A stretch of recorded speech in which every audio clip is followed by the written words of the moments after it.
पढ़ लिया है। चलो, तो अब मुझे ये बताओ कि रिकॉम्बिनेंट डीएनए टेक्नोलॉजी करने के लिए ये एक प्रोसेस की बात कर रहा हूँ, तो ये प्रोसेस करने के लिए आपको सबसे पहले क्या चाहिए? सबसे पहला स्टेप क्या होना चाहिए? जल्दी बताओ, सबसे पहले क्या होना चाहिए? सर आइडेंटिफाई करना पड़ेगा डिजायर्ड जीन को। सबसे पहली बात तो आपको जेनेटिक मटेरियल चाहिए भाई। रिकॉम्बिनेंट डीएनए टेक्नोलॉजी का मतलब होता है दो अलग अलग स्पीशीज के, क्या बोला मैंने, दो अलग अलग स्पीशीज या दो अलग अलग ऑर्गेनिज्म के जीन को रिकम्बाइन करना है। तो दो अलग अलग ऑर्गेनिज्म के जीन को अगर रिकम्बाइन करना है तो दो अलग अलग ऑर्गेनिज्म के जीन भी हमको चाहिए, डीएनए भी हमको चाहिए। ठीक है, तो जैसे फॉर एग्जांपल मैंने आपको बताया था कि मैंने अभी जो एग्जांपल लिया था, किसका किसका लिया था, एक ह्यूमन इंसुलिन का लिया था as a gene, passenger DNA, ठीक है, और वेहिकल डीएनए मैंने बैक्टीरियल प्लाज्मिड को लिया था। ठीक, तो हमारे पास दो है बेटा, ठीक है, क्या क्या, एक हो गया बैक्टीरिया, और दूसरा मान लो कि भाई कोई सा भी जीन लेना है, जैसे प्लांट सेल का जीन लेना है ना, प्लांट सेल का जीन लेना है, या फिर मैं बोल सकता हूँ फंगाई का लेना है, या फिर मैं बोल सकता हूँ कि एनिमल सेल का जीन लेना है। समझ पा रहे हो आप लोग?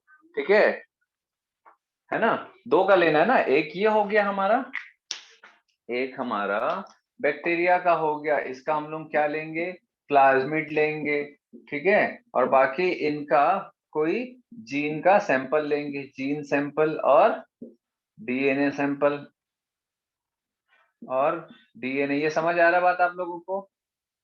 ठीक है, इस डीएनए को हम लोग इसमें जोड़ेंगे, तो इस डीएनए को मैं और क्या बोल सकता हूँ, बोलो भाई, नीलम।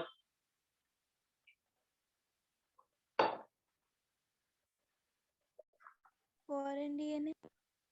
फॉरेन डीएनए, है ना, और क्या बोल सकता हूँ, एलियन डीएनए। एलियन डीएनए, और क्या बोल सकता हूँ अदिति? Sir recombinant DNA. हैं? जुड़ा ही नहीं है, पहले से रिकॉम्बिनेंट कैसे बना दोगे? रिकॉम्बिनेंट का मतलब होता है दो अलग अलग डीएनए जुड़े हुए हो, उसको रिकॉम्बिनेंट बोलोगे। अभी तो हम जोड़े ही नहीं है बेटा, एक प्लाज्मिड लिया और एक ये ले रहे हैं, तो प्लाज्मिड डीएनए को और क्या बोलते हैं हम लोग? Vector DNA. वेहिकल डीएनए, और क्या बोलते हैं हम लोग, बोलो भाई, सिमर, सिमर, और क्या बोलते हैं इसको? वेहिकल डीएनए, प्लाज्मिड को और क्या बोलते हैं? Vector DNA. अगर अगर वॉइस नहीं आ रहा है या नहीं बोल रहे हो तो मैसेज किया करो, वेक्टर डीएनए, है ना। तो इसको मैंने क्या क्या बोला भाई, एक ने बोला एलियन डीएनए और एक ने बोला फॉरेन डीएनए, सब एक ही मतलब है। और एक वर्ड मैं सुनना चाह रहा हूँ, बोलो भाई सिद्धेश। Vector DNA. हाँ, वेक्टर तो ये हो गया ना पैसेंजर बेटा, डीएनए। पैसेंजर बेटा। वेक्टर तो वो होगा ना जो किसी को कैरी करने वाला है, व्हीकल या वेक्टर जो कैरी करता है किसी को। पैसेंजर डीएनए क्या होगा, जो कैरी होगा। देखो मैं शुरू में इस चीज को बहुत फोकस करके बताया था, क्योंकि जब आप क्वेश्चन सॉल्व करते हो तो यही दो तीन चीजों में आप कंफ्यूज हो गए। इसको एकदम सिंपल ही याद रखना भैया, है ना। प्लाज्मिड में हम लोग फॉरेन डीएनए डालते हैं, तो जो कैरी होगा, अब प्लाज्मिड ही कैरी करता है भाई। जैसे ये एक प्लाज्मिड है ना, ये प्लाज्मिड है, मैंने यहाँ पर एक फॉरेन डीएनए या फिर एलियन डीएनए मैंने डाल दिया। अब ये क्या बन गया, ये आरडीएनए हो गया, दोनों का कॉम्बिनेशन। ठीक है, ये एक डीएनए सैंपल है यहाँ पर, ठीक है, ये एक जीन सैंपल है, डीएनए सैंपल है, और ये एक प्लाज्मिड है, ये एक प्लाज्मिड है। अब इसको मैंने इसके साथ जोड़ दिया तो ये आरडीएनए हो गया। तो अब ये जो आरडीएनए या जो रिकॉम्बिनेंट प्लाज्मिड है, ये हम किस में डालेंगे, होस्ट सेल में डालेंगे, बैक्टीरियल सेल में डालेंगे, और बैक्टीरिया उसको कॉपी करेगा। तो कुल मिलाकर के भैया, ये जो डीएनए है, दैट इज प्लाज्मिड, ये इस छोटे से डीएनए को कैरी कर रहा है। आप बस के ऊपर बैठते हो या बस आपके ऊपर बैठता है भाई? समझ आ रहा है आप लोग? Yes sir. ये पैसेंजर हो गया ना, ब्लू वाला पैसेंजर हो गया, ये कैरियर हो गया, व्हीकल या वेक्टर डीएनए। तो ये और क्या होगा, ये पैसेंजर डीएनए। समझ आया बात? यस मतलब सर। कंफ्यूज नहीं होना भाई सब लोग, मैं बार बार एक ही चीज को मैं समझा रहा हूँ ना, क्योंकि गलती आप लोग यही करोगे आखिर में जाके, और जो कि बहुत सिंपल सी चीज है। चलो, तो ये इतना क्लियर हो गया आप लोगों को कि सबसे पहला जो स्टेप होता है आइसोलेशन ऑफ जेनेटिक मटेरियल। क्या होता है? Isolation of genetic material. सबसे पहला isolation of genetic material. What is genetic material? DNA और आरएनए, है ना। सबसे पहले हमको क्या करना है? जेनेटिक मटेरियल को आइसोलेट करना है। कहां से आइसोलेट करना है? कि दो ऑर्गेनिज्म से, एक ये ले लिए, यहाँ से प्लाज्मिड ले लिए, दूसरा प्लांट सेल, फंगाई का सेल ले लिया, या एनिमल सेल ले लिया, किसी भी से। जैसे हम लोग अभी इंसुलिन का जो जीन ले रहे थे, तो वो तीनों में से कौन से सेल से इंसुलिन का जीन या इंसुलिन का डीएनए को हम लोग निकालेंगे? बोलो जल्दी बोलो, Bhavna. Animal cell. Sir liver sir. Animal के, एनिमल सेल। हाँ एनिमल सेल से, एक बेसिक अगर देखिए एनिमल सेल से, ठीक है। क्यों भाई जोशिका कहाँ गायब थी? बहुत गोल मारते हो बेटा आप लोग। वीडियो देखती हो जोशिका? मैसेज करो। क्लास नहीं आते हो तो वीडियोस देखते हो नहीं बेटा? देखो बेटा, मैं आप लोगों को एक चीज बता रहा हूँ, आप सभी लोगों को, कि आप कहीं भी पढ़ो, है ना, किसी भी मोड में पढ़ो, आपको कुछ चीजों को ध्यान में रखना है। पहला, रेगुलरिटी।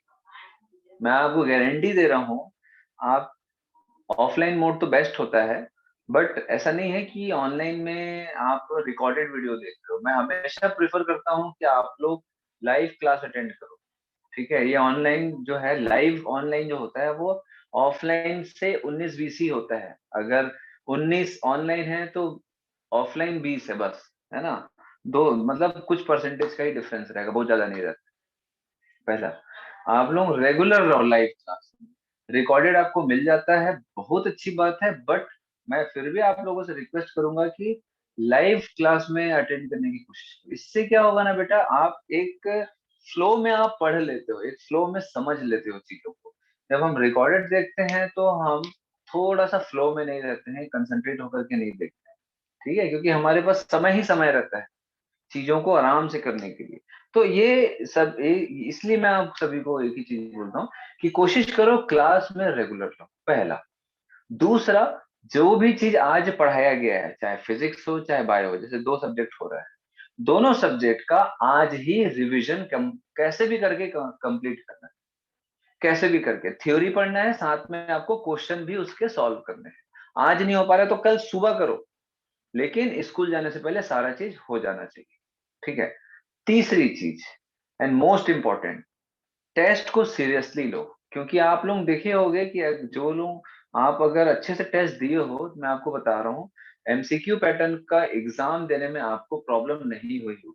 लेकिन अगर आप कंटिन्यू टेस्ट नहीं दे रहे हो, रेगुलर नहीं हो टेस्ट में, टेस्ट को सीरियसली आप लोग अभी नहीं दे रहे हो, तो आपको यही सारी चीजें रिफ्लेक्ट होगा आपके बोर्ड एग्जाम्स में। टर्म 1 में भी ये रिफ्लेक्ट हुआ होगा, ठीक है। तो सभी लोग बेटा ये 3-4 चीजों का ध्यान रखो, रेगुलरिटी मेंटेन करो, ठीक है। नहीं आ पा रहे हो किसी कारणवश, तो कैसे भी करके एक दो दिन में, कैसे भी करके एक दो दिन में रिकॉर्डेड वीडियोस को देख लो, ठीक है, कोशिश करके। दूसरा, सिलेबस को छोड़ो मत, आगे के लिए मत छोड़ो, परसों कर लेंगे या उसके बाद कर लेंगे, सेम डे कंप्लीट करो। अगर आप रिकॉर्डेड वीडियो भी देख रहे हो तो सेम डे थ्योरी रिवाइज करो, क्वेश्चन सॉल्व करो, एंड रेगुलर टेस्ट दो। मैं देखता हूँ आप लोग जो है रेगुलर टेस्ट नहीं देते हैं, मैक्सिमम कुछ ही लोग रेगुलर टेस्ट देते हैं। मैं आपको बता रहा हूँ, कुछ ही लोगों को छोड़ के बाकी लोगों का इसीलिए पेपर थोड़ा सा प्रॉब्लम गया है, ठीक है। बेटा मैं बता रहा हूँ आपको, कहीं भी पढ़ो, सक्सेस का यही फंडा है। मैं पढ़ाऊं चाहे आप इंडिया के किसी भी कोचिंग में पढ़ो, ठीक है, अगर ठीक ठाक आपको पढ़ाया जा रहा है, अगर आपके दिमाग में ठीक ठाक चीजें घुस रही, ठीक ठाक चीजें समझ आ रही है, तो बाकी काम आपका है। आपको मेहनत करना ही पड़ेगा, आप सभी को।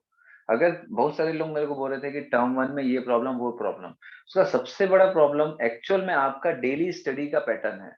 रेगुलर स्टडी करो, टाइम ज्यादा दो, क्वेश्चन की प्रैक्टिस ज्यादा करो। थ्योरी पढ़ने से बस नहीं होने वाला, क्वेश्चन प्रैक्टिस ज्यादा करो। इवन तो मैं आप लोगों को टर्म 1 से पहले ये भी बोला था कि क्वेश्चन प्रैक्टिस कराना है तो भी बताओ, ठीक है। तो ये सारी चीजें बेटा आप लोगों को नीट में भी काम आए। चलिए तो आइसोलेशन ऑफ जेनेटिक मटेरियल, तो मुझे बताओ बेटा, अब मुझे बैक्टीरिया से ये प्लाज्मिड बाहर निकालना है, प्लांट फंगाई या एनिमल सेल से ये डीएनए के सैंपल को बाहर निकालना है, तो मुझे क्या करना पड़ेगा? क्यों भाई विवेक, क्या करना पड़ेगा अगर मुझे इसके जेनेटिक मटेरियल को बाहर निकालना? आइसोलेशन का मतलब होता है जेनेटिक मटेरियल को इस सेल से बाहर निकालना, तो क्या करना पड़ेगा, जल्दी बताओ। सर मॉलिक्यूलर सीजर्स यूज करके उसको नहीं बेटा, सेपरेट मॉलिक्यूलर करेंगे। सीजर, नहीं नहीं नहीं, देखो यही, सेल का लिसिस हाँ करना पड़ेगा। हाँ, देखो देखो अभी आप लोग ना बिल्कुल कॉन्सेप्ट बिल्कुल गलत जा रहे हो आप सभी लोग, है ना। मुझे आंसर भी कर रही है, हाँ आंसर भी आ रहा है, बिल्कुल गलत। मैंने मॉलिक्यूलर सीजर का जो फंक्शन है वो मैंने क्या बताया है? मॉलिक्यूलर सीजर, ठीक है, रेस्ट्रिक्शन एंडोन्यूक्लियस एंजाइम, ये डीएनए को कट करता है, नॉट सेल। तो पहले सेल को तो ब्रेक करो भैया। यहाँ पर यहाँ पर बेटा एक बैक्टीरियल सेल है, ठीक है, और यहाँ पर एक एनिमल सेल है ना। ये एक एनिमल सेल है, ये न्यूक्लियस है। ध्यान से देखना बेटा, ये बैक्टीरियल सेल है, ये प्लाज्मिड है, ये नॉर्मल डीएनए है बैक्टीरिया का, और ये एक एनिमल सेल है, ठीक है, ये उसका न्यूक्लियस है, ये इसका सेल मेम्ब्रेन है। तो इस एनिमल सेल का जो जेनेटिक मटेरियल है वो कहाँ सिचुएटेड है, बोलो, इसका जेनेटिक मटेरियल कहाँ पर है? न्यूक्लियस के अंदर। न्यूक्लियस में, ठीक है। तो भाई पहले जेनेटिक मटेरियल को बाहर तो निकालो, रेस्ट्रिक्शन एंडोन्यूक्लियस एंजाइम सेल के अंदर घुस के वो डीएनए को काटेगा नहीं, सेल के अंदर घुस के नहीं काटेगा डीएनए को, ठीक है, डीएनए बाहर होना चाहिए, देन एंजाइम आप यूज करोगे, देन वो काटेगा। जैसे ये डीएनए बाहर पड़ा हुआ है, तो अब ये मॉलिक्यूलर सीजर इसको काटेगा।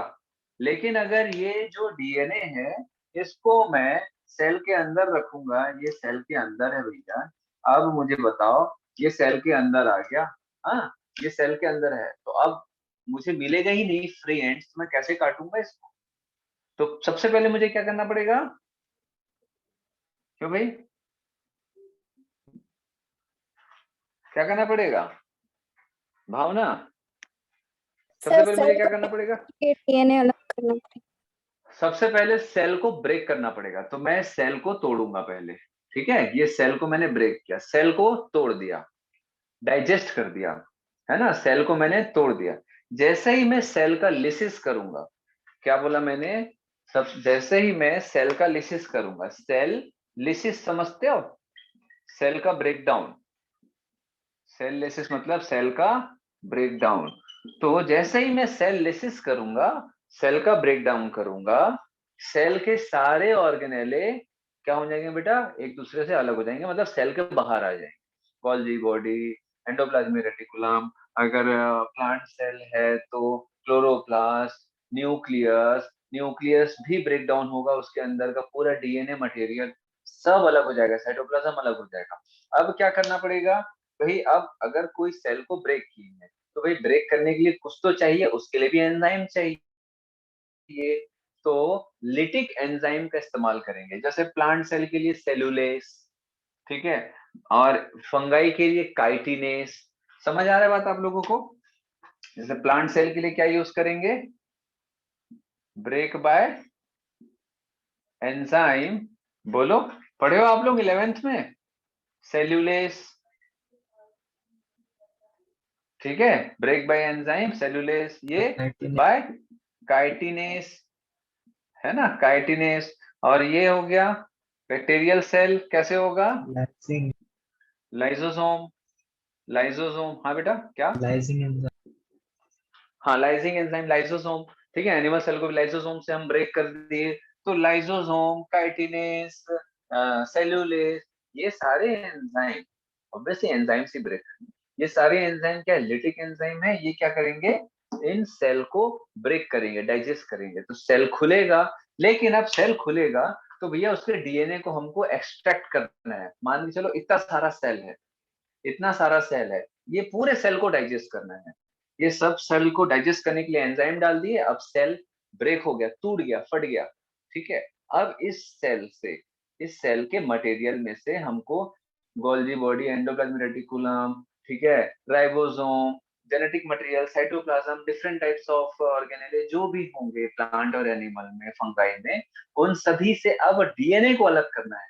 तो मुझे क्या करना पड़ेगा? सेंट्रीफ्यूगल मशीन का इस्तेमाल करना पड़ेगा। एक टेस्ट ट्यूब में ये जो डाइजेस्टेड सेल है, चाहे इसका हो, इसका हो, इसका हो या इसका हो, डाइजेस्टेड जो सेल है, इस डाइजेस्टेड सेल को, ब्रेकडाउन वाले सेल को क्या करूंगा मैं?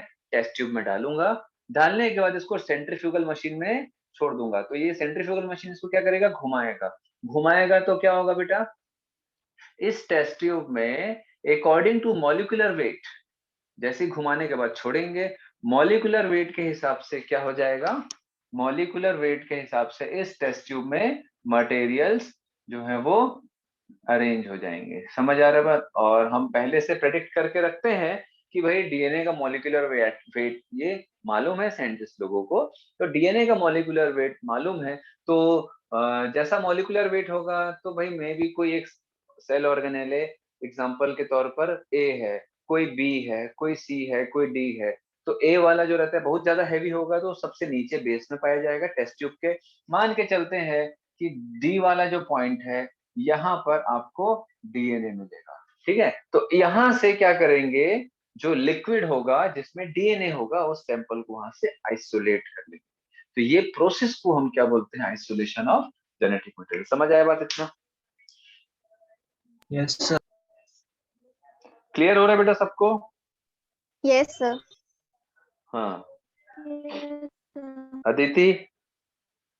Yes sir. चलो अब मैंने यहां से डीएनए को आइसोलेट कर लिया, मैंने यहां से डीएनए को आइसोलेट कर लिया। आफ्टर सेंट्रीफ्यूगेशन, ठीक है, दिख रहा है ना ये? हाँ, सेंट्रीफ्यूगेशन है ना, आफ्टर सेंट्रीफ्यूगेशन। अब ये जो आइसोलेटेड डीएनए है इसको मुझे देखना है, तो मैं क्या करूंगा बेटा? ऐसे तो मुझे दिखेगा नहीं डीएनए, तो मुझे क्या करना पड़ेगा? कोई स्टेनिंग डाई का इस्तेमाल करना पड़ेगा, ठीक है, कोई केमिकल का इस्तेमाल करना पड़ेगा मुझे देखने के लिए। तो किससे स्टेन करते हैं? ये क्वेश्चन नीट में 2 बार आ चुका है, ठीक है। मे भी आप लोगों के स्कूल एग्जाम में भी ये क्वेश्चन आने की संभावना फुल है। आइसोलेटेड डीएनए को सेंट्रीफ्यूगेशन के बाद जो भी आइसोलेटेड डीएनए मैंने यहाँ से निकाल दिया ना, अब इस डीएनए को विजुअलाइज करना है, हमको देखना है, तो स्टेनिंग करना पड़ेगा। स्टेनिंग समझते हो ना आप लोग? कलर मटेरियल डालना पड़ेगा, कोई केमिकल डालना पड़ेगा, ठीक है। तो यहाँ मैं लिख रहा हूं, इंपॉर्टेंट है, isolated DNA can be visualized by stain ethidium bromide। ethidium bromide ये नीट में भी आ चुका है बेटा, ये इंपॉर्टेंट है, ethidium bromide।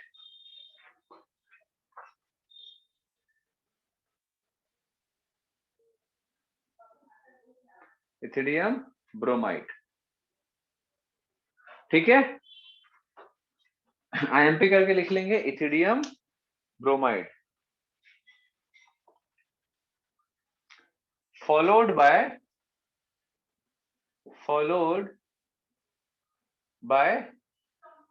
UV radiation,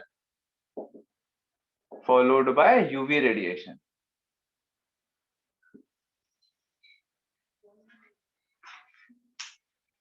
ये इंपॉर्टेंट है कि after isolation of genetic material को कैसे विजुअलाइज करते, ठीक। क्लियर हो गया ये point? Isolation of genetic material yes क्या क्या करते हैं अच्छे से देख लो, समझ लो, ठीक है। तो सबसे पहले जेनेटिक मटेरियल को आइसोलेट करना है, तो जो भी सेल है जिससे हमको जेनेटिक मटेरियल चाहिए उसको पहले ब्रेक करेंगे, ब्रेक करने के लिए एंजाइम डालेंगे, देन निकालने के बाद इस प्लाज्मिड को या जो डीएनए का सैंपल है उसको सेंट्रीफ्यूगेशन में डाल करके डीएनए को हम बाकी सेल ऑर्गेनेले से सेपरेट करेंगे। सेपरेट करने के बाद इस डीएनए को आइसोलेट करेंगे इस टेस्ट ट्यूब से, आइसोलेट करने के बाद उसमें हम लोग इथिडियम ब्रोमाइड डालेंगे, है ना, ताकि स्टेन है वो, है ना, स्टेनिंग मटेरियल, स्टेनिंग केमिकल है इथिडियम ब्रोमाइड।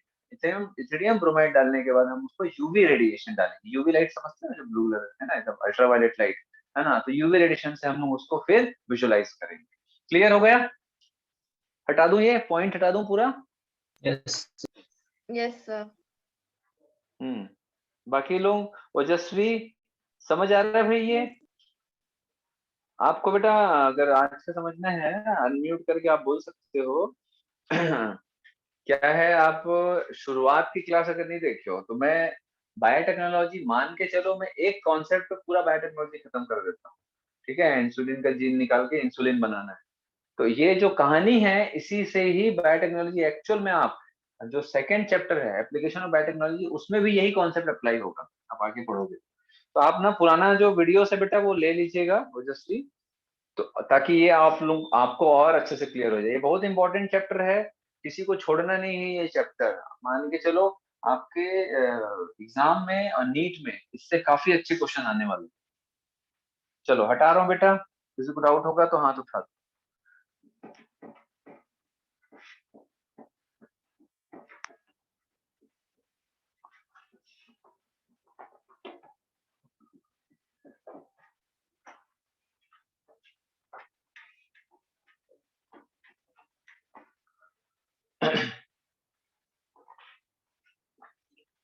मैं जो जो अभी बताया हूँ सबसे क्वेश्चन आता है ना, ऐसे ही कहानी के रूप में। ऐसा करेंगे, हमको ये चाहिए, तो हम उस सेल्स को, उस सेल से कैसे निकालेंगे जेनेटिक मटेरियल को, जेनेटिक इंजीनियरिंग के लिए, ये सब करके तमाशा सब, मतलब तमाशा बना के वो लोग, है ना, स्टेटमेंट वाइज क्वेश्चन में भी आता है।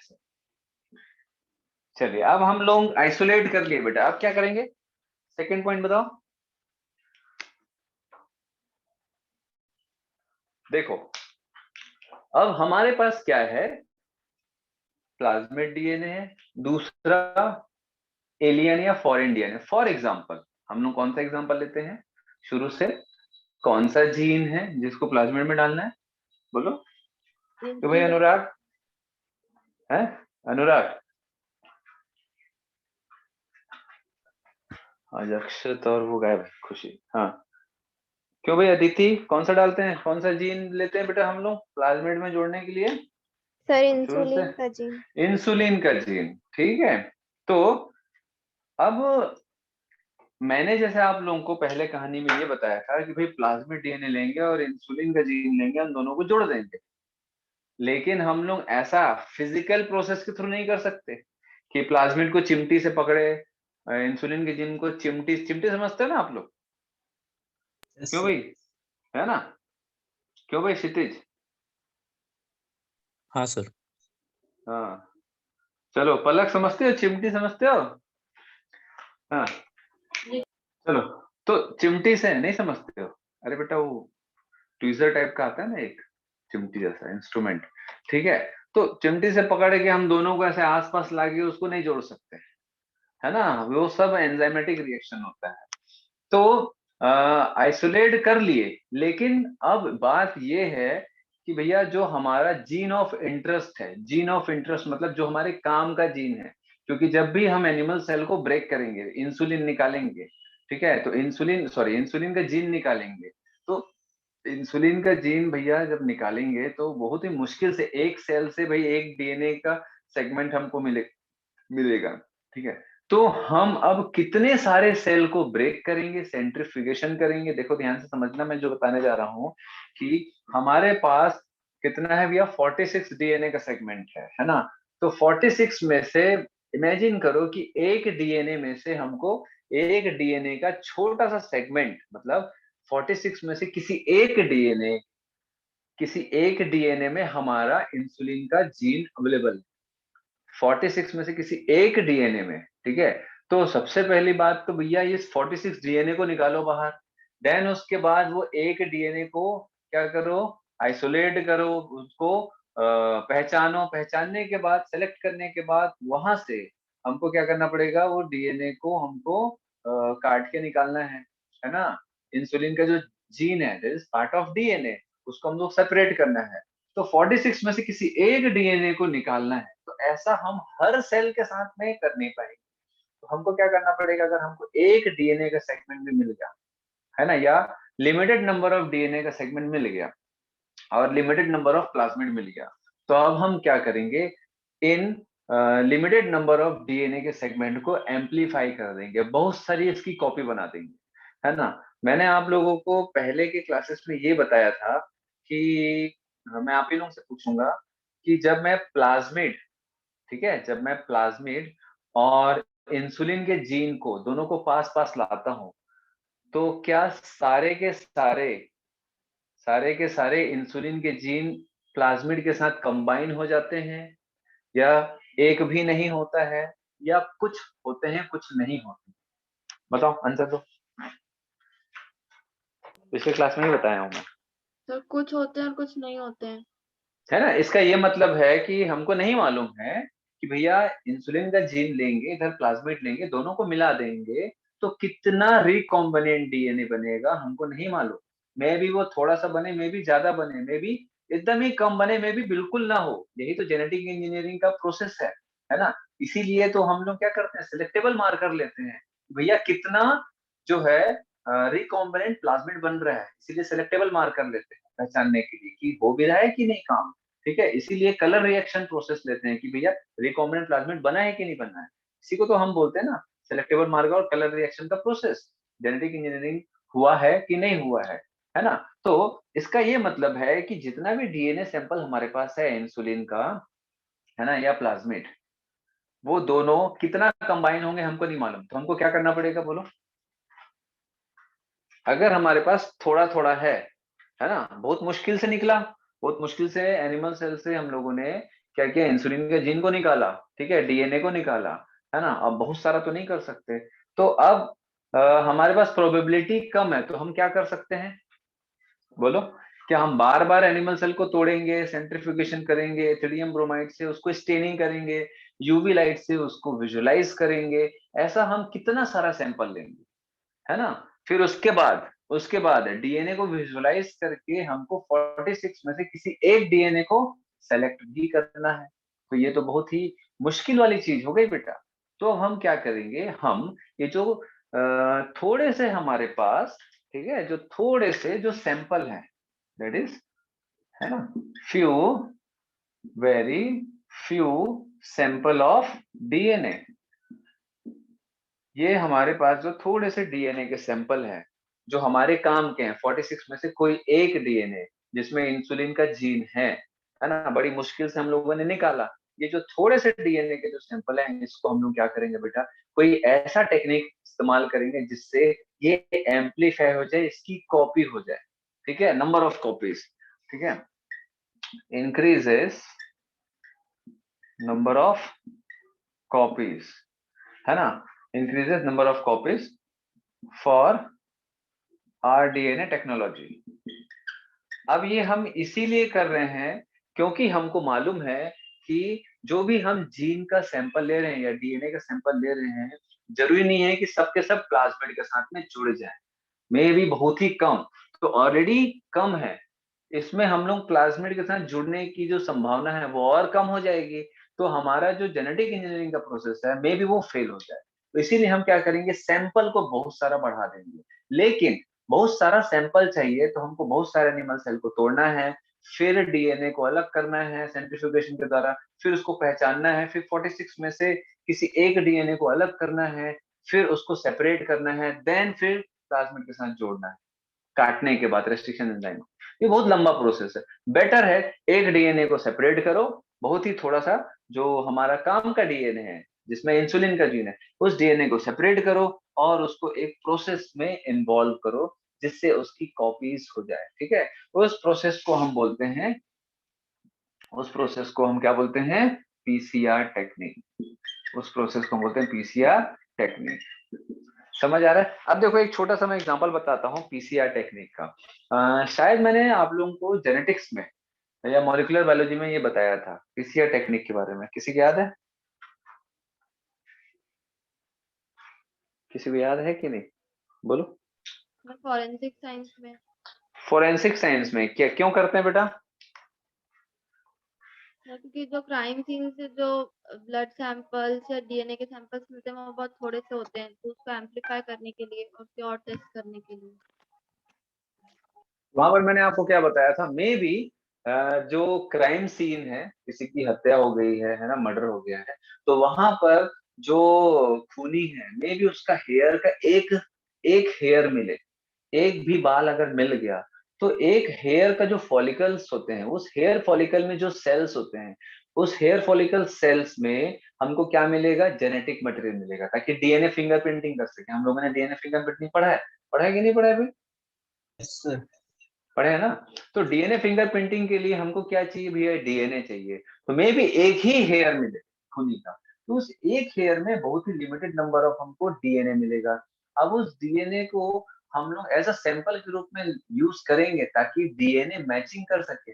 बट मे बी किसी कारणवश वो डीएनए का सैंपल खराब हो गया, या फिर एक्सपेरिमेंट के दौरान वो कुछ प्रॉब्लम आ गई, ठीक है, वो सैंपल अब यूज नहीं कर पाएंगे। तो जो लिमिटेड अमाउंट ऑफ सैंपल है, अगर वो खराब हो गया, तो फिर जो एक ही क्लू था, एक रास्ता था खूनी तक पहुंचने का, वो तो हमारे हाथ से चला जाएगा, तो एक बहुत बड़ा मुजरिम बच जाएगा। तो इसके लिए क्या करते हैं, जो थोड़ा सा डीएनए का सैंपल मिला है एक हेयर से जो डीएनए का सैंपल मिला है, उसको हम लोग ढेर सारा कर दें, ताकि जैसा मर्जी हो, जिस तरीके से करना हो, हम डीएनए फिंगरप्रिंटिंग करके सैंपलिंग कर सकें और डीएनए फिंगर मैच कर सकें।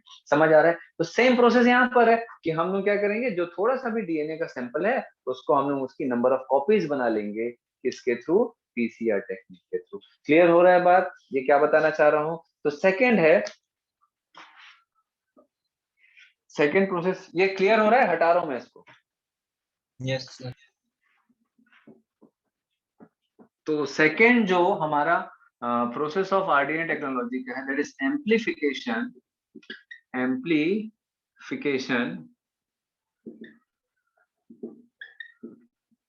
Of DNA sample. ठीक है, एम्प्लीफिकेशन ऑफ डीएनए सैंपल। तो ये कौन सा डीएनए सैंपल है? हमारा इंटरेस्ट वाला, that is gene of interest. Gene of interest जो हमारे काम का है, कौन से प्रोसेस के through? By PCR technique, by PCR technique. ठीक है, अब ये जो पीसीआर टेक्निक है, ये क्या क्या होता है, इसको मैं शायद वो मैं भी आप लोग से डिस्कस किया हूं, मैं भी ना किया हूं, लेकिन मैं बता दूं आपको, नीट में पिछले 10 साल का पेपर उठा के देखोगे तो 4-5 बार आपको पीसीआर टेक्निक मिल जाएगा। मतलब इतना फ्रिक्वेंटली ये क्वेश्चन आता है। और मैं आपको बता रहा हूँ कि 90% चांस है कि आप लोगों के टर्म 2 में पीसीआर आएगा ही। 90% चांस है पीसीआर टेक्निक से रिलेटेड क्वेश्चन आते हैं। ठीक है, क्या क्या आता है मैं बताते जाऊंगा। तो ध्यान रखेंगे बेटा, अभी मैं बताने जा रहा हूँ पीसीआर टेक्निक, ये बहुत इंपॉर्टेंट है। आप लोगों के टर्म में भी आएगा और आपके नीट में तो आता ही है। ठीक है, तो पीसीआर टेक्निक जो है, इसमें 3 स्टेप्स होते हैं। अब इसको किसने इन्वेंट किया? कैरी मुलिस ने। कब इन्वेंट किया? नोबेल प्राइज मिला। इसका जो इन्वेंशन जो किए हैं वो कैरी मुलिस ने किए हैं। ठीक है, और इनको नोबेल प्राइज मिला है इस टेक्निक के लिए, क्योंकि बेटा पीसीआर बायोटेक्नोलॉजी का बेस है ना। बेस मतलब बायोटेक्नोलॉजी में कभी कभी जो जीन ऑफ इंटरेस्ट है, मान के चलो इंसुलिन का जीन है, थोड़ा सा मिला है, ठीक है, उस थोड़े से को आइसोलेट करने के लिए बहुत बड़ा प्रोसेस अपनाना पड़ता है। थोड़ा सा जो इंसुलिन का जो जीन है, डीएनए सैंपल है, उसको आइसोलेट करने के लिए बहुत बड़ा प्रोसेस अपनाना पड़ता है। ठीक है, अगर किसी कारणवश वो खराब हो गया तो फिर से वही प्रोसेस, लंबा चौड़ा प्रोसेस। तो बेटर है पीसीआर मशीन में डाल दो, वो सैंपलिंग हो जाता है, उसका कॉपी हो जाता है। चलो, तो पीसीआर टेक्निक में क्या करते हैं कि हम लोग मेनली डीएनए की कॉपी करते हैं। पीसीआर टेक्निक में क्या करते हैं, here we make copies of genetic material. पहला पॉइंट इसको ध्यान रखेंगे। समझ आ रहा है सबको क्या कर रहे हैं हम लोग पीसीआर में? सिंपल सा कॉन्सेप्ट है। ठीक, समझ आ रहा है भाई? yes sir, जोशिका, जोशिका, सो रही हो क्या बेटा? Yes, sir. तो यहाँ पर क्या कर रहे हैं हम लोग? जेनेटिक मटेरियल की कॉपीज बना रहे हैं, है ना? तो कॉपीज बनाना है, तो कुल मिलाकर के कॉपी, जेनेटिक मटेरियल की कॉपी कर रहे हैं। फॉर एग्जांपल डीएनए की कॉपी कर रहे हैं, तो उसका मतलब क्या हो रहा है? सर क्लोनिंग हो रही है। हाँ, डीएनए की क्लोनिंग, और उसको क्या बोलते हैं? और क्या बोलते हैं उसको? और क्या बोलते हैं? एम्प्लीफिकेशन। और भाई एक डीएनए से 2 डीएनए बनता है, वही हो रहा है ना भाई? भाई यहाँ पर हम क्या कर रहे हैं? डीएनए की कॉपी कर रहे हैं। डीएनए की कॉपी का मतलब होता है एक डीएनए से दूसरा डीएनए, दूसरा डीएनए से तीसरा डीएनए।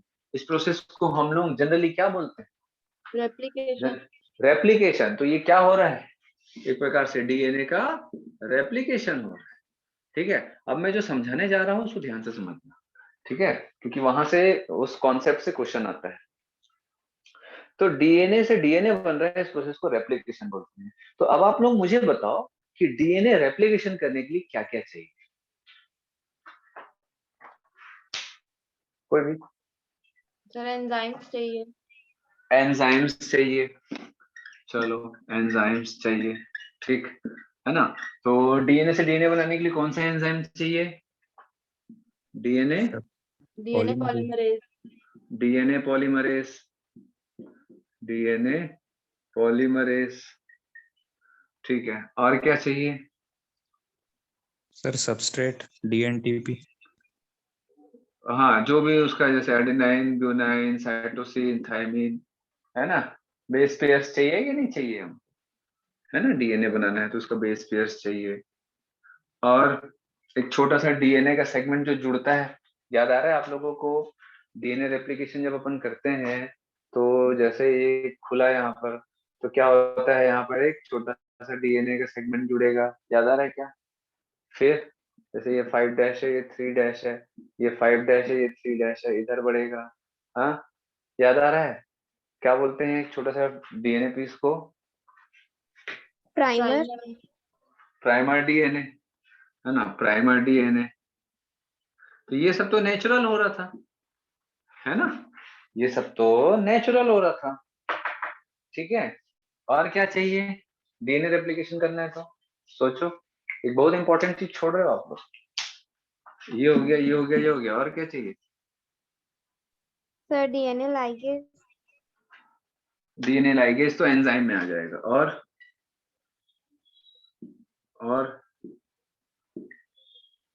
Sir parent DNA. हाँ भाई, डीएनए सैंपल तो चाहिए क्या? डीएनए सैंपल चाहिए, जिसकी कॉपी बनाना है वो डीएनए भी तो चाहिए, है ना? डीएनए से डीएनए बनाना है तो डीएनए सैंपल चाहिए, दैट इज टेम्पलेट डीएनए, जो टेम्पलेट के जैसे काम करेगा। क्लियर हो रहा है? मतलब पढ़ चुके हो आप लोग, है ना? प्रोसेस तो एटलीस्ट पढ़ चुके हो।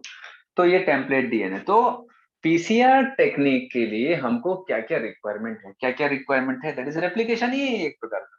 तो DNA sample, primer DNA, ATCT, base pairs, nucleotide base pairs, enzymes, ये करे, ठीक है। अब यहाँ पर ये एक नॉर्मल डीएनए रेप्लिकेशन या नॉर्मल डीएनए की जो कॉपी होती है नेचुरल हमारे सेल में, उसके लिए ये चाहिए। तो भैया ये सारी चीजें भी तो यहाँ पर चाहिए। तो पीसीआर टेक्निक में ये सारा रिक्वायरमेंट चाहिए, ठीक है। दूसरी चीज कि जो हमारा नेचुरल सेल में डीएनए का रेप्लिकेशन होता है, तो वहां पर क्या ये पूरा डीएनए को खोल के फिर डीएनए की कॉपी करते हैं? बोलो। नहीं, ऐसा कभी नहीं करते हैं। समझ आ रहा बात? डीएनए पूरा का पूरा सेपरेट नहीं होता है। डीएनए पूरा का पूरा ऐसा, एक डीएनए के दोनों स्ट्रैंड एक दूसरे से पूरा अलग नहीं होते। समझ आ रहा बात? कोई एक जगह से खुलेगा, कोई एक जगह से खुलेगा, रेप्लिकेशन फॉर्क बनेगा, वहां से डीएनए का रेप्लिकेशन स्टार्ट होता है और स्टेप बाय स्टेप होते जाता है, ठीक है। रेप्लिकेशन फॉर्क ऐसे, याद है आप लोगों को? याद आ रहा है? ऐसा रेप्लिकेशन फॉर्क बनता है, ठीक है। ये ऐसा याद आ रहा है? क्वेश्चन भी आया था आप लोगों के टर्म 1 में, यस सर। है ना? तो ये वाला डीएनए का स्ट्रैंड अभी भी एक दूसरे के साथ जुड़ा हुआ है, लेकिन ये अलग होते जा रहा है। रेप्लिकेशन फॉर्क इसको अलग करते जाएगा। ये नेचुरली ऐसा होता है, लेकिन ये सेल में होता है, हम आर्टिफिशियली ऐसा नहीं कर सकते। तो हमको करना क्या है, इन दोनों डीएनए के स्ट्रैंड को अलग करना है। सबसे पहला क्या है, दोनों डीएनए स्ट्रैंड को अलग करना है। अब ये एक डीएनए का टेम्पलेट स्ट्रैंड हो गया, ये डीएनए का टेम्पलेट स्ट्रैंड हो गया। तो यहाँ पर एक नया डीएनए का स्ट्रैंड बनेगा और ये एक जो स्ट्रैंड है यहाँ पर एक नया डीएनए का स्ट्रैंड बनेगा। तो एक डीएनए से दो डीएनए बनेगा, ऐसा अभी बताऊंगा मैं आप लोगों को, ठीक है। लेकिन अब मुझे बताओ कि दोनों डीएनए के स्ट्रैंड को अलग कैसे करेंगे आर्टिफिशियली? सर हाइड्रोजन बॉन्ड्स को ब्रेक करना पड़ेगा। कैसे ब्रेक होगा? देखो, सबसे सिंपल जो प्रोसेस होता है, सबसे सिंपल तरीका होता है, वो होता है हीटिंग कर दो, गरम कर दो, ठीक है।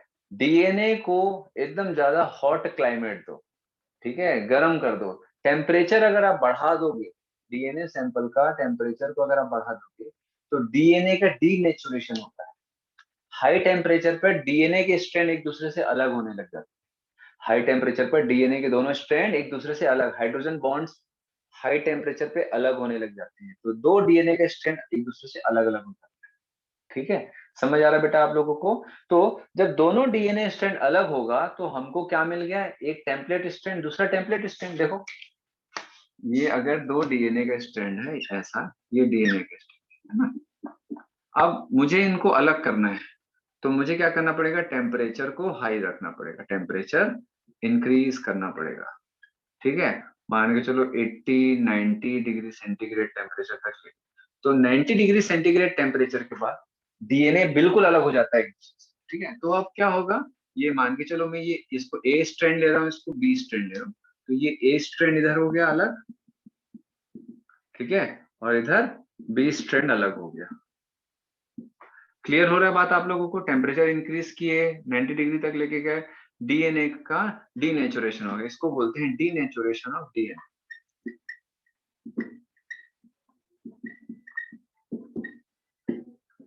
ठीक है, डीनेचुरेशन ऑफ डीएनए। अब क्या हम यहाँ पर प्राइमर डीएनए डाल करके, यहाँ एक प्राइमर डीएनए डाल करके अब हम क्या डीएनए की कॉपी बना सकते हैं? ऐसा बोलो, जल्दी बोलो। यस बना सर। सकते हैं, है ना। ले अब डीएनए की अगर मुझे कॉपी बनानी है, डीएनए की मुझे अगर कॉपी बनानी है, तो मुझे बताओ कि पॉलीमराइजेशन ऑफ न्यूक्लियोटाइड वो कौन से एंजाइम के द्वारा होता है? जिससे पूछूंगा वही बताएंगे। चलो बताओ भाई अनुराग, मैंने दोनों डीएनए के स्ट्रैंड को अलग कर दिया। अब ये एक डीएनए का टेम्पलेट है, ये डीएनए का टेम्पलेट, टेम्पलेट मतलब वो स्ट्रैंड जिसकी कॉपी होनी है ना। अब वहां पर मैंने प्राइमर डीएनए डाली, ये एक छोटा सा प्राइमर डीएनए। अब यहाँ से इलोंगेशन होगा, ठीक है, इलोंगेशन हो गया, ये लंबा होगा ऐसा, है ना। तो अगर मुझे इसका न्यूक्लियोटाइड की चेन को लंबा करना है, that is polymerisation of nucleotide. DNA application में यही तो होता है ना। पॉलीमराइजेशन ऑफ न्यूक्लियोटाइड, न्यूक्लियोटाइड को जोड़ते जाएंगे डीएनए, यहाँ पर एक नया स्ट्रैंड बनेगा, यहाँ पर एक नया स्ट्रैंड बनेगा। तो इस पॉलीमराइजेशन के लिए कौन सा एंजाइम इस्तेमाल किया जाता है? बोलो भाई अनुराग, नहीं पता तो नहीं पता बोलना है। क्षितिज? सर टैग पॉलीमरेज शायद। नहीं बेटा, नॉर्मली अगर मैं बात करूं, नॉर्मल डीएनए में अगर हम कर रहे हैं तो कौन सा एंजाइम यूज करेंगे? ये तो आप जो पढ़ा है वो। DNA polymerase. डीएनए पॉलीमरेज का काम क्या होता है? वही तो होता है, डीएनए पॉलीमरेज क्या करता है? Polymerisation of nucleotide. न्यूक्लियोटाइड का पॉलीमराइजेशन करता है, बस न्यूक्लियोटाइड को जोड़ते जाएगा। समझ आ रहा बात? तो हमारा जो बॉडी है उसमें डीएनए पॉलीमरेज ये काम करता है, लेकिन डीएनए पॉलीमरेज एंजाइम, कोई भी एंजाइम हाई टेम्परेचर पे काम नहीं करता। हर एक एंजाइम एक प्रॉपर पीएच और एक प्रॉपर टेम्परेचर रेंज में ही काम करते हैं। अगर आप क्लास 11th में पढ़े होंगे एंजाइम के बारे में, तो बहुत ज्यादा रेंज का वेरिएशन नहीं होता है। टेम्परेचर और पीएच बहुत ज्यादा वेरिएशन नहीं होता है एंजाइम के लिए। मतलब एंजाइम जो है एक narrow range of temperature, narrow range of pH में ही अच्छे से काम कर पाता है। जैसे जैसे आप टेम्परेचर को बढ़ाते जाओगे, ठीक है। डीएनए पॉलीमरेज, जो नेचुरल डीएनए पॉलीमरेज हमारी बॉडी में होता है, वो हाई टेम्परेचर में काम नहीं करते। तो अगर आप इस मशीन में, पीसीआर टेक्निक वाला जो मशीन है, इस पीसीआर मशीन में अगर आप हाई टेम्परेचर से इन दोनों स्ट्रैंड को अलग करोगे, तो नॉर्मल डीएनए पॉलीमरेज एंजाइम इसको पॉलीमराइज नहीं कर पाएगा। ठीक है, और यही स्टेटमेंट वाइज क्वेश्चन आता है, इसको ध्यान से समझना है। तो अब मुझे क्या करना पड़ेगा, मुझे एक ऐसा डीएनए पॉलीमरेज एंजाइम का इस्तेमाल करना पड़ेगा जो किस कंडीशन में काम करेगा, बोलो क्यों भाई? हाई टेम्परेचर्स पे। हाई टेम्परेचर में जो काम कर सके। ठीक है, तो अब मुझे डीएनए स्ट्रैंड को अलग करना है। देखो एक और चीज, अगर मुझे इस डीएनए का इस्तेमाल करना है, इस डीएनए पॉलीमरेज एंजाइम का इस्तेमाल करना है पॉलीमराइजेशन के लिए, तो मुझे क्या करना पड़ेगा, इस टेम्परेचर को बढ़ाना पड़ेगा या कम करना पड़ेगा, बोलो? नॉर्मली, नॉर्मल सेल की बात कर रहा हूँ, नॉर्मल सेल में अगर इसका इस्तेमाल करना है तो इस टेम्परेचर को क्या करना पड़ेगा, मुझे कम करना पड़ेगा। लेकिन अगर मैं कम कर दिया तो फिर आर्टिफिशियली हम इसकी कॉपी नहीं बना पाएंगे। तो मुझे क्या करना है, इन दोनों को अलग ही रखना है, तो टेम्परेचर को हाई रखना पड़ेगा। हाई टेम्परेचर पे नॉर्मल डीएनए पॉलीमरेज काम नहीं कर रहा है, तो मुझे अब ऐसा एंजाइम ढूंढना है, मुझे ऐसा बायोलॉजिकल एंजाइम ढूंढना है जो कि इस हाई टेम्परेचर में आराम से काम करता है। तो हमारी दुनिया में बैक्टीरिया के पास ऐसे एंजाइम होते हैं। ठीक है, तो आप लोगों ने hot water spring, hot water spring सुना होगा, हॉट वाटर स्प्रिंग सुना होगा। ठीक है, सल्फर स्प्रिंग भी बोलते हैं जिसको, सुने हो आप लोग? Yes sir. Yes sir. क्या होता है, उबलता हुआ पानी है ना, सल्फर स्प्रिंग जैसा झरना ऐसा होता है ना, नीचे से जमीन से ऐसा बुलबुला निकलता है, एकदम गर्म पानी का, जो बोलते हैं ना ऐसा झील या लेक या छोटा सा तालाब जैसा, या छोटा सा एक एरिया रहता है जिसमें पानी नीचे से ऐसे आते रहते हैं और गर्म भाप आते रहता है, जिसमें एकदम पानी गर्म रहता है, नेचुरली गर्म होता है। ठीक है, वहां पर कुछ सल्फर बैक्टीरिया रहते हैं। क्या? Sulphur bacteria. ठीक है, तो ये जो सल्फर बैक्टीरिया होते हैं वो हॉट वाटर स्प्रिंग में पाए जाते हैं।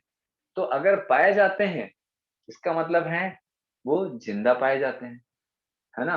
अगर वो जिंदा है तो ऑब्वियसली खाएंगे खाएंगे, और अगर वो जिंदा है ऑब्वियसली वो रिप्रोड्यूस भी करेंगे। तो मुझे बताओ, रिप्रोड्यूस करने के लिए सबसे पहला रिक्वायरमेंट क्या है, सेल डिवीजन। तो रिप्रोड्यूस कर रहे हैं मतलब बैक्टीरिया एक से दो हो रहे हैं, मतलब बैक्टीरियल सेल सेल डिवीजन करके एक से दो होंगे। तो सेल डिवीजन के लिए सबसे पहला स्टेप क्या होता है, क्या सबसे पहला इंपॉर्टेंट स्टेप है फॉर सेल डिवीजन? क्लास 11 में पढ़े हो? सर न्यूक्लियस डिवाइड होना। न्यूक्लियस तो बेटा बहुत बाद में डिवाइड होता है, सबसे पहला डीएनए डिवाइड होता है। G1 S face and G2 interface होता है, G1 S face and G2। इन पूरे इंटरफेस में सबसे इंपॉर्टेंट एंड सबसे लेंदी स्टेप जो होता है वो S फेस होता है। सेल डिवीजन अगर आपको कुछ याद होगा 11th का, तो सेल डिवीजन में सबसे पहला इंटरफेस आता है, देन उसके बाद माइटोसिस या मियोसिस आता है। ठीक है, जैसे प्रोफेज, मेटाफेज, एनाफेज, टेलोफेज सारा चीज आता है। तो जो इंटरफेस होता है वो 3 स्टेज में होता है, G1 S और G2। इसमें से सबसे लंबा लेंदी सबसे ज्यादा टाइम जो खाता है वो एस फेस होता है। एस फेस सिंथेटिक फेस जो होता है, इसमें डीएनए का रेप्लिकेशन होता है, तो जो कि सबसे इंपॉर्टेंट स्टेप है। Without DNA replication, without DNA doubling, there is no cell division. ठीक है, तो मैंने क्या बोला कि भैया अगर बैक्टीरिया एक से दो हो रहे हैं तो जरूर उसका डीएनए भी डिवाइड हो रहा है। तो डीएनए डिवाइड हो रहा है तो जरूर डीएनए का रेप्लिकेशन हो रहा है, और डीएनए का रेप्लिकेशन हो रहा है तो जरूर बैक्टीरिया के पास एक ऐसा डीएनए पॉलीमरेज एंजाइम होगा जो कि हाई टेम्परेचर पे काम करता है, क्योंकि वो लोग रहते ही हाई टेम्परेचर। समझ आ रहा बात कि नहीं? Yes sir. तो उसके पास क्या रहता है, एक एंजाइम जिसको बोलते हैं Taq polymerase. Taq polymerase, Taq polymerase enzyme that works in high temperature। ये बहुत इंपॉर्टेंट है, ये क्वेश्चन कई बार आता है। ठीक है, इसके पास क्या है, टेक पॉलीमरेज एंजाइम, जो कि हाई टेम्परेचर में भी काम करता है। ठीक है, समझ आ रहा बात? इसको मैं सीधा भी बता सकता था बेटा, इसको मैं सीधा सीधा भी बता सकता था कि देखो ये हाई टेम्परेचर हुआ, ये अलग अलग हो गया, अब इसमें पॉलीमराइजेशन की, टेक पॉलीमरेज चाहिए। लेकिन जब क्वेश्चन जो है कहानी के रूप में पूछता है या स्टेटमेंट वाइज पूछता है, तो आप फंसोगे। या फिर कंपेयर करके पूछेगा कि भाई जो नॉर्मल सेल डिवीजन के समय ये होता है, लेकिन हाई टेम्परेचर में हमको करना है, तो हमको कौन से एंजाइम का इस्तेमाल करना चाहिए, या ऐसा कहाँ पर मिलेगा, कहाँ से ऑब्टेन होता है। इस टाइप का जो कहानी वाला जो क्वेश्चन होता है, या स्टेटमेंट वाइज क्वेश्चन होता है, या असर्शन रीजन होता है, उसमें आपको ये कॉन्सेप्ट जो मैंने कहानी बताई है घुमा फिरा के, वहां पर असर्शन रीजन भी आजकल आता है, आप लोगों के टर्म में भी आ रहा है ना, बोर्ड एग्जाम में भी आ रहा है ना असर्शन रीजन, Yes, sir. है ना। तो असर्शन रीजन में जो मैंने अभी आप कहानी समझाई है आपको कि भैया हमको ये इस्तेमाल नहीं कर पाएंगे, है ना, हमको एक ऐसा चाहिए जो हाई टेम्परेचर में भी काम कर सके, तो ये पाया जाता है बैक्टीरिया में। तो ये असर्शन रीजन स्टेटमेंट वाइज कहानी वाले क्वेश्चन में बहुत अच्छे से ये सारी चीजें क्लियर होती हैं। ठीक है, तो मैं डायरेक्ट 5 मिनट में बता के खत्म कर देता तीनों स्टेप। क्लियर हो रहा है आप लोगों को? ये कहानी समझ आ रही है? डीएनए पॉलीमरेज का जो सब्स्टिट्यूट है क्यों ले रहे हैं हम? ठीक है, हटा दूं? Yes, sir. अब इसको टेक पॉलीमरेज क्यों बोलते हैं? क्योंकि टेक पॉलीमरेज ये 2 वर्ड से बना है, TAQ 2 वर्ड से बना है, T और AQ। ठीक है, जो T है ये डिनोट करता है थर्मस, और AQ डिनोट करता है एक्वेटिकस। ठीक है, थर्मस एक्वेटिकस बैक्टीरियम। समझ आया इस एंजाइम का नाम क्यों टेक पॉलीमरेज है? थर्मस एक्वेटिकस बैक्टीरियम से, जो कि सल्फर स्प्रिंग जो है, हॉट वाटर स्प्रिंग में पाया जाता है, वो बैक्टीरिया का नाम है। ठीक है, थर्मस एक्वेटिकस बैक्टीरियम। और भी बैक्टीरिया होते हैं, बट आपके सिलेबस में इसी का ही एग्जांपल है। क्लियर हो रहा है सबको? Yes, sir. तो आपसे पूछेगा कि what is the meaning of Taq, TAQ। तो T for Thermus, AQ for aquaticus, ध्यान रखेंगे। तो टेक पॉलीमरेज एंजाइम क्या है? It is a special type of DNA polymerase enzyme, जो कि हाई टेम्परेचर में भी काम करता है। चलो मैं हटा रहा हूं बेटा, किसी को कुछ डाउट है? जल्दी बोलो हाँ या ना। नहीं, चलो अब इसका जो स्टेप है उसको हम लोग देखते हैं कि कौन कौन सा स्टेप होता है, जो कि डायरेक्ट आया तो ये स्टेप ही आएगा।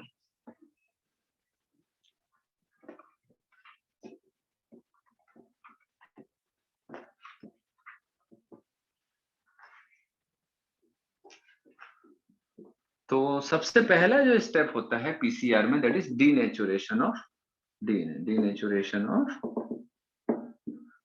DNA at 94 degree centigrade temperature. ठीक है, denaturation of DNA eight 94 degree centigrade temperature. ठीक है, तो यहां पर क्या होगा, यहां पर क्या होगा, जो डीएनए का स्ट्रैंड है, ध्यान देंगे, जो डीएनए का स्ट्रैंड है ये क्या होगा बेटा, 2 स्ट्रैंड, ये ए और बी से मैं डिनोट कर दे रहा हूं। ये हो गया ए स्ट्रैंड, दोनों अलग अलग हो गया। ठीक है, और ये हो गया बी स्ट्रैंड। ठीक है, क्लियर हो रहा है? यस, डायग्राम भी आता है आप लोगों के एग्जाम में, है ना, डायग्राम भी आता है। तो यहाँ पर डबल स्टैंडर्ड डीएनए जो रहता है वो सिंगल स्टैंडर्ड डीएनए हो गया। दूसरा जो स्टेप होता है एनीलिंग। अब हमको क्या करना है, एनीलिंग में क्या करते हैं, एनीलिंग में क्या करते हैं कि टेम्परेचर को कांस्टेंट रखते हैं, टेम्परेचर को कांस्टेंट रखते हैं और धीरे धीरे ठंडा करते हैं। ठीक है, तो यहाँ पर हम ये जो डीएनए के स्ट्रैंड है, दोनों डीएनए के स्ट्रैंड को यहाँ पर लाएंगे, दोनों डीएनए स्ट्रैंड को यहाँ पर लाएंगे, स्ट्रैंड है और स्ट्रैंड बी,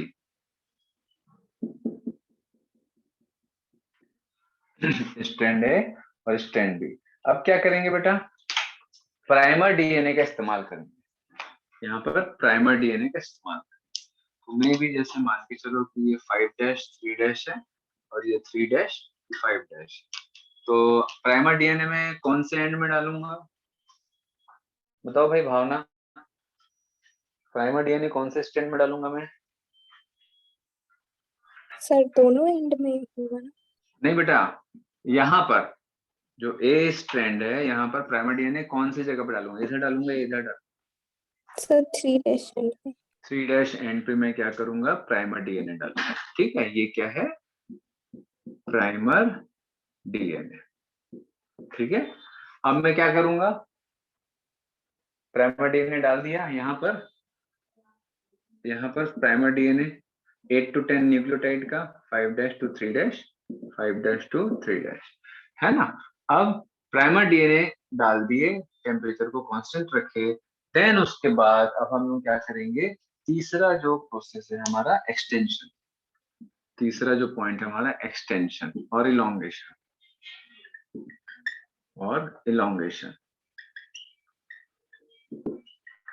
क्या करेंगे अब इसमें हम लोग, एक्सटेंशन और इलोंगेशन में,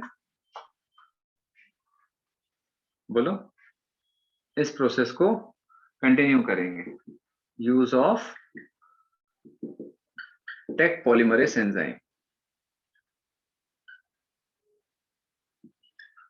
ठीक है, एक्सटेंशन हम क्या कर रहे हैं, इसको एक्सटेंड कर रहे हैं डीएनए के सेगमेंट को, तो यहाँ पर टेक पॉलीमरेज एंजाइम का इस्तेमाल करेंगे।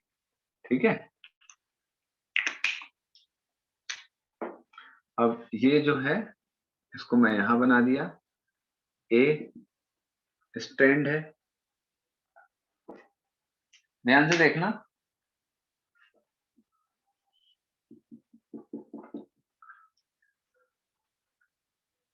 और ये बी है,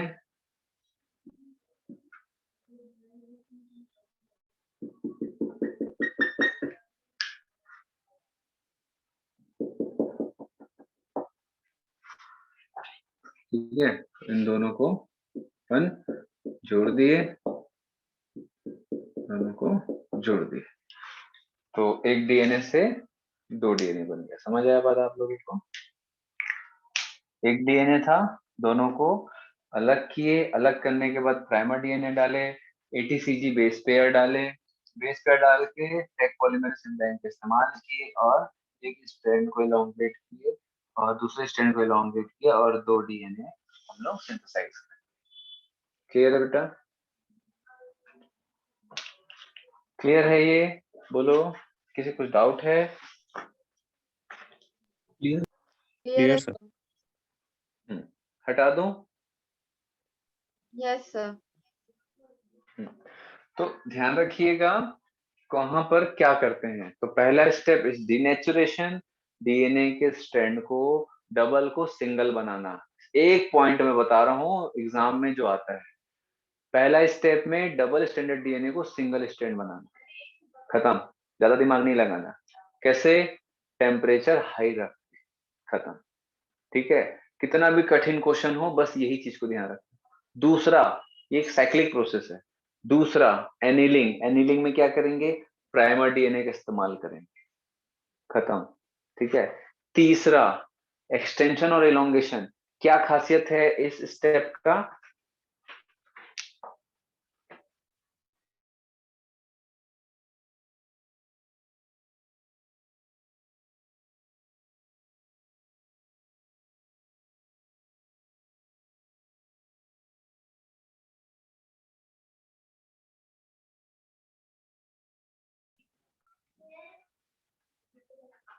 हाँ, तीसरा स्टेप का क्या इंपॉर्टेंस है, तीसरा स्टेप एक्सटेंशन और इलोंगेशन का क्या इंपॉर्टेंस है, जल्दी बताओ। एक बार में? Taq polymerase enzyme. Use of Taq polymerase enzyme. दूसरा क्या होगा? 2 double strand DNA are formed. Clear है? Yes, sir. चलो हटा रहा हूं इसको मैं। देन हम आएंगे इसके बाद तीसरा स्ट्रैंड में। इसको स्क्रीनशॉट ले लो आप लोग, वैसे आपके एनसीईआरटी में भी है, बट फिर भी आप लोग इसको बना लेना और 2-2 लाइन में इसको अपने को मेंशन करना है ना, क्या क्या हो रहा है, क्योंकि ये बहुत ही ज्यादा इंपॉर्टेंट है बेटा, बहुत ज्यादा इंपॉर्टेंट है ये टॉपिक, ईसीआर वाला।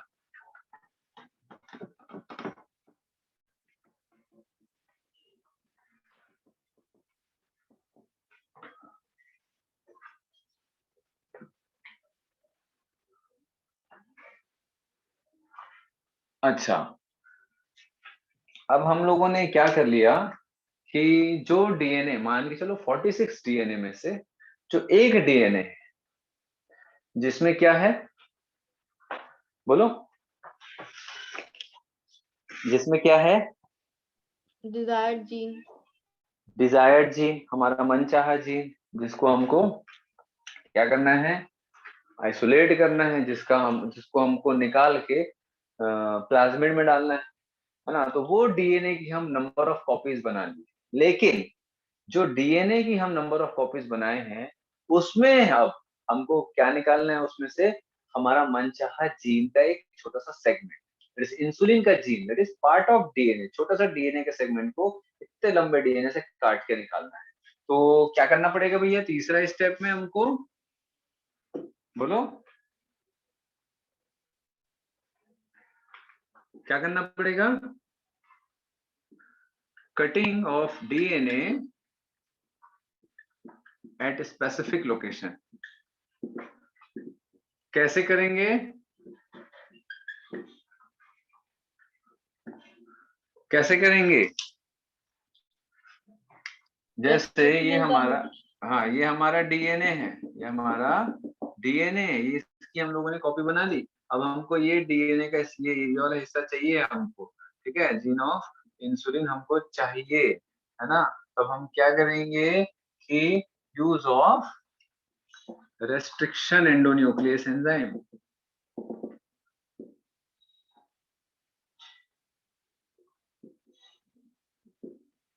खत्म। It is cutting of DNA at specific location. Specific location मतलब यहाँ से यहाँ काटना है हमको, है ना। तो रेस्ट्रिक्शन एंडोन्यूक्लियस एंजाइम का इस्तेमाल करें। तो कौन कौन से डीएनए के लिए करेंगे? पैसेंजर डीएनए के लिए या व्हीकल डीएनए के लिए? फॉर, बोलो, रेस्ट्रिक्शन एंडोन्यूक्लियस एंजाइम किसके लिए यूज करेंगे? For both.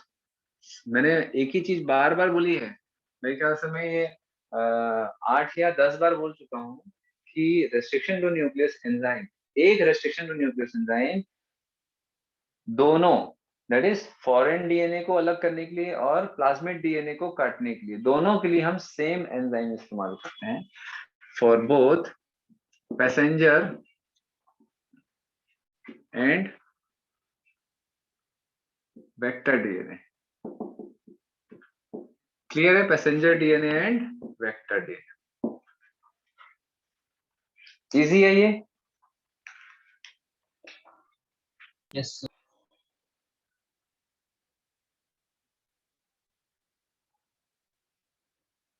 चलो, अब इसके बाद हम क्या करेंगे? चौथा, अब बताओ, इसके बाद वाला क्वेश्चन मैं बता चुका हूँ आपको। अब क्या करेंगे? हमको क्या मिल गया भैया यहाँ पर? एक छोटा सा, मान के चलो कि ये एक छोटा सा हमको डीएनए का स्ट्रैंड मिल गया, है ना। और हमको अब यहाँ पर एक प्लाज्मिड भी कटा हुआ हमको मिल गया। यस, ठीक है, ये मिल गया। अब क्या होगा? बोलो, इन दोनों को क्या करेंगे? बोलो बेटा, इन दोनों को क्या करेंगे जी? जोड़ेंगे डीएनए लाइगेज। जोड़ेंगे। किसके द्वारा? लाइगेज के द्वारा, है ना। दोनों को जोड़ेंगे, क्या बनाएंगे? Recombinant DNA. Recombinant DNA. ये सब तो हम पहले पढ़ चुके हैं, ये सब हम पहले पढ़ चुके हैं। Recombinant DNA that is rDNA. ठीक है, अब मुझे बताओ कि इस आरडीएनए को हम कहाँ लेकर जाएंगे? इस आरडीएनए को हम कहाँ लेके जाएंगे? अब हम क्या करेंगे कि 5वें स्टेप में हम एक बैक्टीरिया लेंगे, bacterial cell, maybe E coli, जैसे हम लोगों ने पहले देखा था। ठीक है, ई कॉलाई, मे बी ई कॉलाई ले लिए।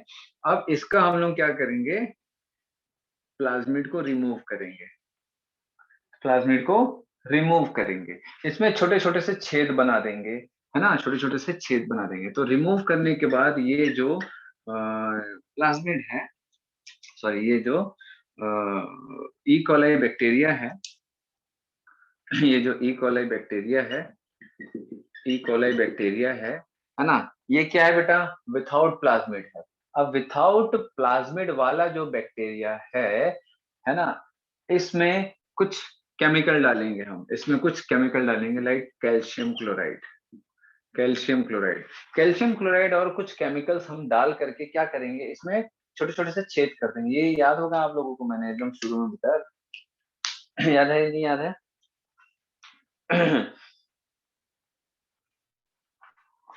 इसमें कैल्शियम क्लोराइड और लाइसोजाइम, ऐसा हम लोग केमिकल्स वगैरह डाल के इसमें छोटे छोटे छेद कर देंगे। ठीक है, छोटे छोटे छेद कर देंगे। तो देखेंगे यहाँ पर, मैं मान के चल रहा हूँ कि इसमें छोटे छोटे ऐसे पोर्स हो गया, ये मैं हटा दे रहा हूँ, छोटे छोटे से पोर्स हो गए।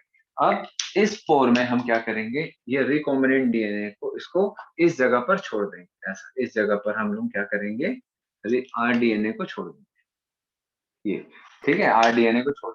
तो ऐसा तो हम लोग कभी नहीं किए ना कि इसको हम लोग ऐसा चिमटी से पकड़े, बैक्टीरिया को पकड़े, दोनों का जोड़ दो, ऐसा नहीं होता है। हम क्या करेंगे, जो बैक्टीरिया का कल्चर है, ठीक है, विथआउट प्लाज्मिड वाला बैक्टीरिया का जो कल्चर है, उस कल्चर में हम आरडीएनए को मिला देंगे, उस कल्चर में हम इसको मिला देंगे।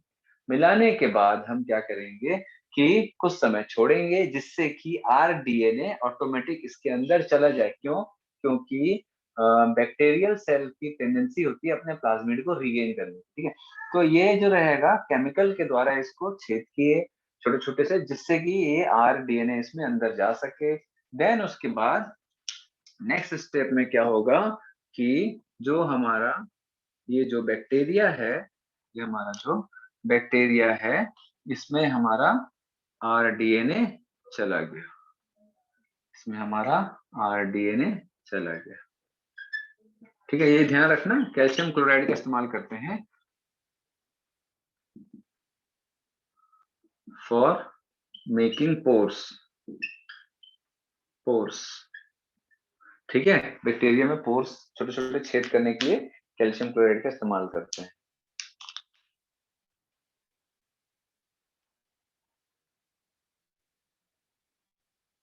क्लियर हो रहा है? ये प्रोसेस समझ आ रहा है? यस ये समझ आया? इनको जोड़े, लाइगेज से जुड़ गया। देन उसके बाद हम बैक्टीरिया को रेडी करेंगे, प्लाज्मिड हटा दिए। अब इस जो बैक्टीरिया है, इसको कैल्शियम क्लोराइड से ट्रीट करेंगे, जिससे कि छोटे छोटे छेद हो जाएंगे। और ऐसा बैक्टीरिया का कल्चर, बहुत सारा बैक्टीरिया का कल्चर बनाएंगे, बहुत सारा आरडीएनए भी बनाएंगे, ठीक है। तो ये बहुत सारा जो बैक्टीरिया का कल्चर है विदाउट प्लाज्मिड वाला, ठीक है, उसमें हम आरडीएनए को डाल देंगे। डालने के बाद क्या होगा, ये इसमें पिकअप हो जाएगा, और ये हमारा क्या बन गया, ये क्या बन गया बोलो? ये क्या बन गया भैया? जो बैक्टीरिया है, जेनेटिकली मॉडिफाइड ऑर्गेनिज्म, इसको हम लोग बोलेंगे जेनेटिकली मॉडिफाइड ऑर्गेनिज्म। और ये किस टाइप का ऑर्गेनिज्म है? इट इज बैक्टीरिया, है ना। शॉर्ट में जेनेटिकली मॉडिफाइड ऑर्गेनिज्म को जीएमओ भी बोला जाता है। जीएमओ हमारा रेडी हो गया, दैट इज बैक्टीरिया, ठीक है। अब हम इसका कल्चर करेंगे और हम वो बना सकते हैं जो हमको बनाना है, ठीक। मैंने आप लोगों को जो नोट्स भेजा है, उस नोट्स में आप लोग, अगर आप लोगों के पास नोट्स होगा तो उसमें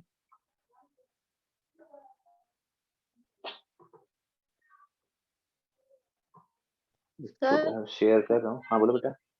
सर जो हमारा सेलेक्टेबल मार्कर और कलर रिएक्शन वाला स्टेप था, वो कहाँ पे आएगा? कटिंग के पहले आएगा ना? अब आप बताओ बेटा,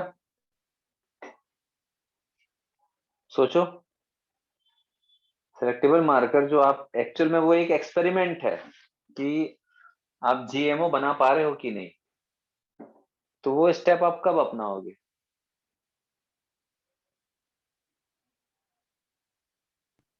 सर जब ऑर्गेनिज्म पूरा बन जाएगा उसके बाद। ऑब्वियसली, क्योंकि ऑर्गेनिज्म बनेगा तभी तो आप स्टेनिंग डाई डालोगे, तो डाई जो रहता है वो इसके जो सेल मेम्ब्रेन है, सेल वॉल है, उसी को ही तो स्टेन करेगा, सेल वॉल को स्टेन करेगा बैक्टीरिया की, है ना? तो बैक्टीरिया जब पूरा बन जाएगा उसके बाद ही हम करेंगे, ठीक है? Yes sir. क्लियर हो रहा है भाई सबको? Yes, sir.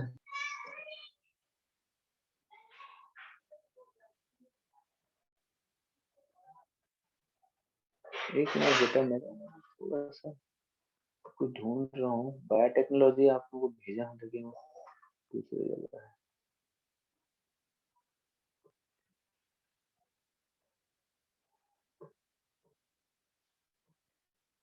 चलो एक शेयर कर रहा हूँ स्क्रीन।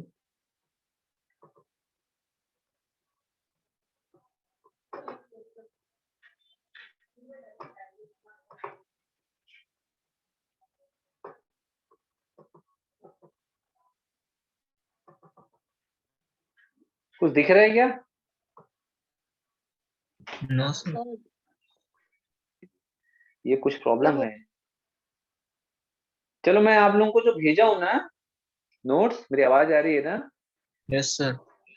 हाँ, मैं जो नोट्स भेजा हूँ ना उसमें ये स्टेप देखना आप लोग, लास्ट में जो पूरा डायग्राम है ना वो आप लोग ध्यान रखिए। ये डायग्राम आपको बनाना रहेगा तो एग्जाम में, वैसे तो आपको अब लिखना नहीं है, तो ये डायग्राम आता है बेटा, है ना?